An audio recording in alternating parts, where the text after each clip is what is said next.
हमारा जो pension fund trust है उसका वॉल्यूम इस वक्त 102 बिलियन है। बिलियन अरब।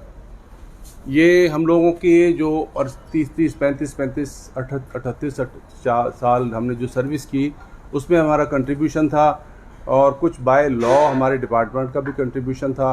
उसको फिर इन्वेस्ट किया गया बैंक्स में, तो वो बढ़ते बढ़ते पिछले साल क्या उसका जो फिगर था वो 92 बिलियन था, 92 अरब।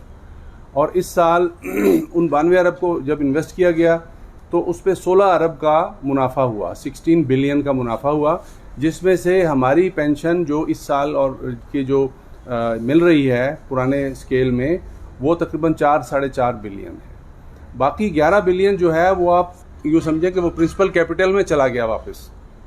तो 92 से बढ़ के 102 अरब हो गया। वो हमारा ही पैसा है। जैसे मियाँ साहब ने बताया कि जब हमें रिटायर होते हैं हम लोग, तो आम तौर पे लोग 35% कम्यूट कराते हैं, 65% डिपार्टमेंट के पास ही छोड़ देते हैं, और उसी में से उसको रीइन्वेस्ट करके हमें पेंशन मिल रही होती है। और एक वक्त ऐसा आता है कि अगर वो पेंशनर अल्लाह को प्यारा हो जाए और अगर उसके पीछे कोई वाली वारिस नहीं है, तो ये पूरे का पूरा 65% जो लाखों में नहीं करोड़ों में होता है, ये डिपार्टमेंट को ही चला जाता है।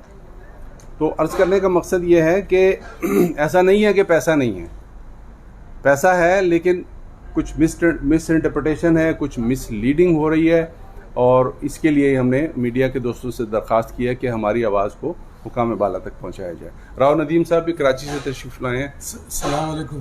राव नदीम सीट से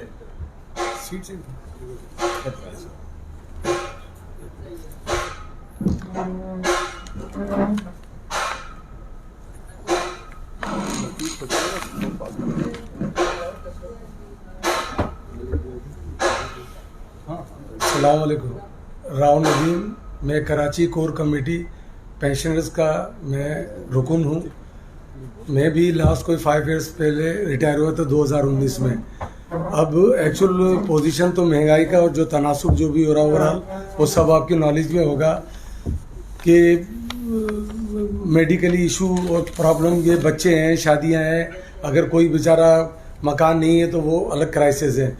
तो मेरी हुकूम वाले से मैं अपील करता हूँ कि पेंशनर के जो राइट्स हैं जो उनका वो हैं बढ़ाए जाए, और निगरां गवर्नमेंट से, वज़ीर आज़म पाकिस्तान से मेरी दरख्वास्त करता हूँ कि सबके लिए ये सोचें। और ये तकरीबन 4,500-5 हज़ार एम्प्लॉइज़ हैं, तो इसमें बहुत ख़ानदान, बहुत बंदे इन्वॉल्व हैं। अल्लाह हाफ़िज़ हो के अब मैं दरख्वास्त करता हूँ मलक लियाकत साहब से।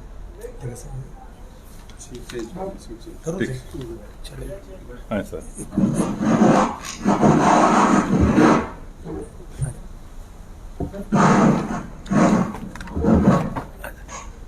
औज़ुबिल्लाहिमिनश्शैतानिर्रजीम, बिस्मिल्लाहिर्रहमानिर्रहीम। मेरा नाम मलिक लियाकत है, मैं भी इस्लामाबाद एयरपोर्ट से रिटायर्ड हूँ।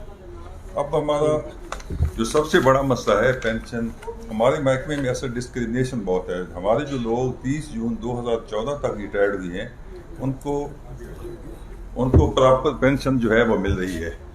जो गवर्नमेंट ने इंक्रीज की हैं 2021 में 10%, 2022 में 15%, और अभी जो रिसेंटली 17.5% की है। लेकिन हमें वो टोटली मतलब हमारे डीजी साहब उसको टच भी नहीं करते। आपको पता है महंगाई का ज़माना है। हमारे कई दोस्त हैं जिन्होंने बच्चों को स्कूलों से निकाला। एक हमारे दोस्त इंजीनियर है, मैं उनका नाम मुनासिब नहीं समझता। वो उनकी जो मेडिसन है 10,000 की आती थी। अब उन्होंने मुझे उसने रिंग कर रहे थे कि मैंने अपनी मेडिसन जो है ना वो 50% कम कर दी है कि जो टेबलेट मैं सुबह शाम खाता था अब मैं दोपहर के खाता हूँ। तो इसी वजह से हमारे जो काफ़ी लोग हैं वो बेचारे गुर्बत की लकीर से नीचे चले गए हैं। हमारे जो इसमें से 80% ऐसे लोग हैं जिनकी पेंशन 50,000 से कम है। इसमें 30% ऐसे लोग हैं जिनकी पेंशन टोटल 15,000 रुपये है।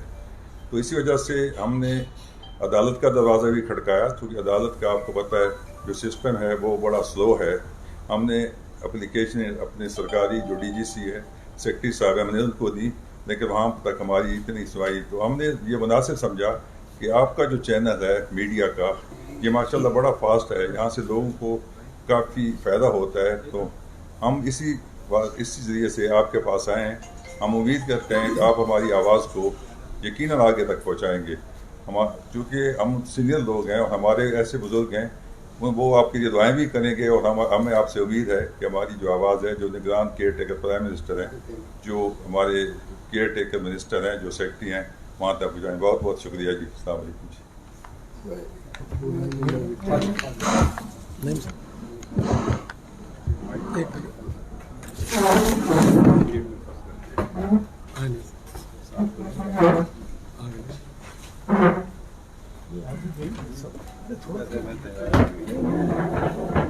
औज़ुबिल्लाहिमिनश्शैतानिर्रजीम, बिस्मिल्लाहिर्रहमानिर्रहीम।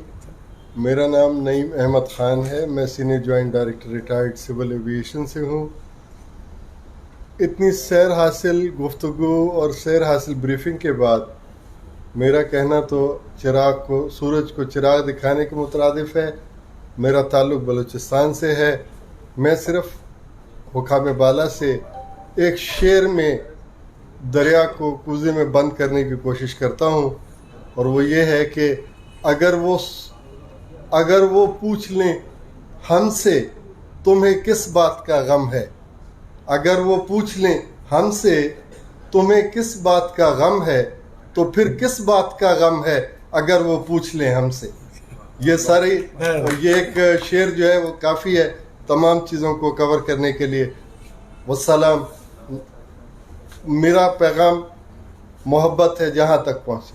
Thank you sir. अस्सलाम वालेकुम। खान साहब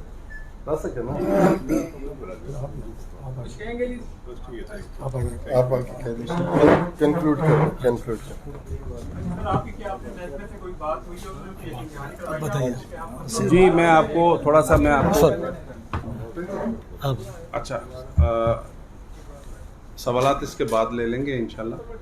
और आखिर में मैं अपने साथियों के बिहाफ पे आप तमाम खातून का और हजरात का सबका मैं इंतहाई शुक्रगुज़ार हूँ, और हम उम्मीद करते हैं कि इस मुश्किल वक्त में आप हमारा साथ देंगे।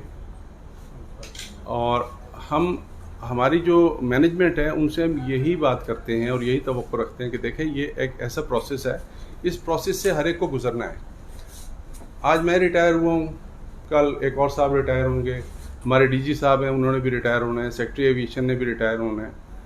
तो रिटायरमेंट के बाद जो आपके ज़राए आमदन हैं वो एकदम से 1/4 पे या 1/3 पे आ जाते हैं, जबकि अक्सर साहिबान के साथ होता यह है कि जो ज़रूरियात हैं वो वैसे ही मुँह फाड़े खड़ी होती हैं।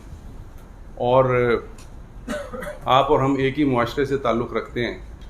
जो महंगाई का आलम है वो हम सब उस तकलीफ़ से गुज़र रहे हैं कि 2019 में हमारे जो पेंशनर्स थे, अगर उसकी सकत 100 रुपये की ख़रीदारी की, यानी उसकी क़ुव्वत ख़रीद 100 रुपये की थी, तो अब वो 25-30 रुपये रह गई है।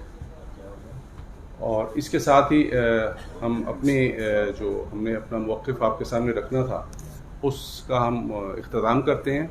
अब जो सवालात हैं तो उसके लिए हम लोग तैयार हैं।